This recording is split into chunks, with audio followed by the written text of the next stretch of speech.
और इस वक्त की बड़ी खबर बता दें, आपसे कुछ देर पहले कलकत्ता नेशनल मेडिकल कॉलेज यानी चितरंजन अस्पताल, जी हाँ, चितरंजन अस्पताल के 4th फ्लोर के आई डिपार्टमेंट के 4th फ्लोर में आग लग जाती है। जी बता दें, ये वही चितरंजन अस्पताल है जो यहाँ पे रोजाना हजारों के तादाद में पेशेंट आते हैं इलाज कराने के लिए। ना सिर्फ कोलकाता पश्चिम बंगाल बल्कि आसपास के शहरों से भी हजारों के तादाद में यहाँ पर लोग इलाज कराने आते हैं और हजारों के तादाद में रोजाना यहाँ पे हजारों के तादाद में पेशेंट और पेशेंट पार्टी भी मौजूद रहते हैं।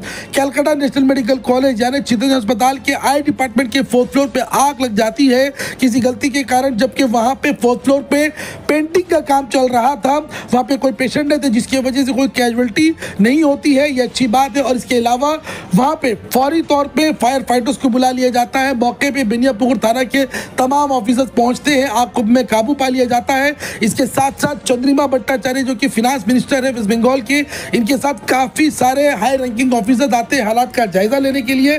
और चंद्रिमा भट्टाचार्य लोगों से मिलती है, उनको आश्वासन देती है कि यहाँ पे कोई घबराने की बात नहीं है क्योंकि आग पे काबू पा लिया गया है। 4th फ्लोर पे किसी भी पेशेंट नहीं होने की वजह से कोई भी कैजुअलिटी नहीं हुई, ये अच्छी बात है। चंद्रिमा भट्टाचार्य लोगों से आश्वासन देती है कि सब कुछ अंडर कंट्रोल है। ऐसे में क्या कहना है, कलकत्ता नेशनल मेडिकल कॉलेज में पहुंची Chandrima Bhattacharya state finance minister हालात का जायजा लेने के बाद मीडिया से क्या कहती है इस पूरे मैटर को लेकर, तो आइए दोस्तों देखते हैं पूरी खबर। না এখানে একটা 3 তলায় যেখানে রিপেয়ারিং এর কাজ হচ্ছিল, আই বিল্ডিং, এটা আই ডিপার্টমেন্টের আর কি, সেখানে রিপেয়ারিং এর কাজে ওখানে কিছু কেমিক্যাল, রঙের কেমিক্যাল ছিল, তারপরে একটা তারের থেকে হয়তো কোনো শর্ট সার্কিট হয়েছিল, সব মিলিয়ে আগুন লেগেছিল 3:30 পৌনে 4টে নাগাদ।